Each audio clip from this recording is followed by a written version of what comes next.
I'm now stranded on this deserted island in the middle of the ocean, and I'm gonna be stranded here for the next 7 days. And the boat that I just left was my only way out of here. Why do I keep doing this? I thought it'd be fun. Despite its beauty, civilization has not been able to survive on this island for over 250 years. But for the next 7 days, I'm gonna try it. And I only have around 4 Minecraft hours until it gets dark.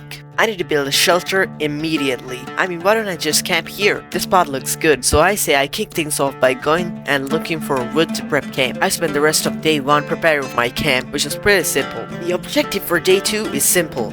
I need to build a bigger and more rainproof shelter. Just look at that abomination.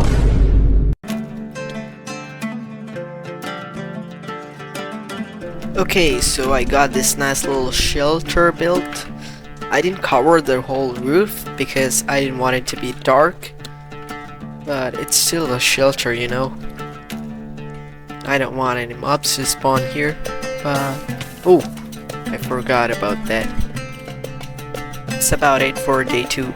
On day 3, the plan is basically to find some chickens. I was officially going rogue, so after walking around for a while, I found some, and by the time I had eaten the chicken, I had enough energy for a spontaneous adventure. See that island behind me? I'm about to go do it. Now I know what you're thinking. Why swim away from a perfectly good island to a rock in the middle of the ocean? And honestly, I don't have a good answer for you. I did it. I don't know why I did it, but I did. During my last few hours of sunlight, I noticed a storm approaching me from the horizon, and once I ran out of daylight, I huddled up under my new and improved shelter, and I waited a night of rain. Turns out, I got extremely lucky. The storm ended up just missing me by a hair. But what I can say is, later in this video, I won't be so lucky. After 4 days on the island, my morning routine consisted of the following.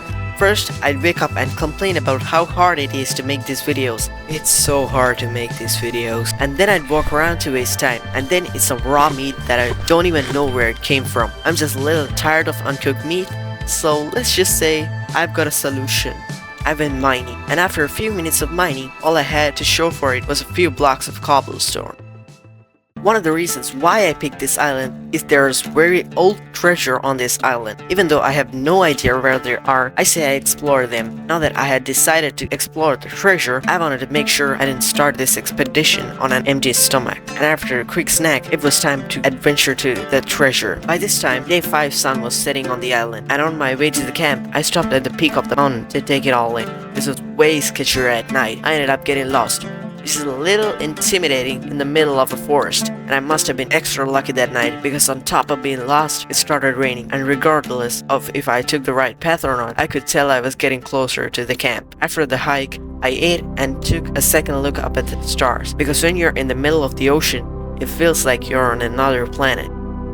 It was clear that I was gonna have to take drastic measures if I was gonna complete this challenge, so in an effort to turn things around, I treated myself to cooked beef, and with the help of this unorthodox breakfast, I was beginning to turn back to normal, and it became clear how exactly I was going to survive day 6, by having fun by myself. And I began to realize, even though I've done a lot of suffering, this whole journey has been filled with a lot of fun and adventure, and with day 6 of my challenge finally coming to an end, I celebrated my final night by staring into the sky. And as the sun rose on day 7, I broke down camping and cleaned up with one thing in mind: leaving this place and never coming back. And before I leave, I just want to take the time to say, check out this video on screen for more epic adventures like this. Thank you all for watching, subscribe, and I'll see you there.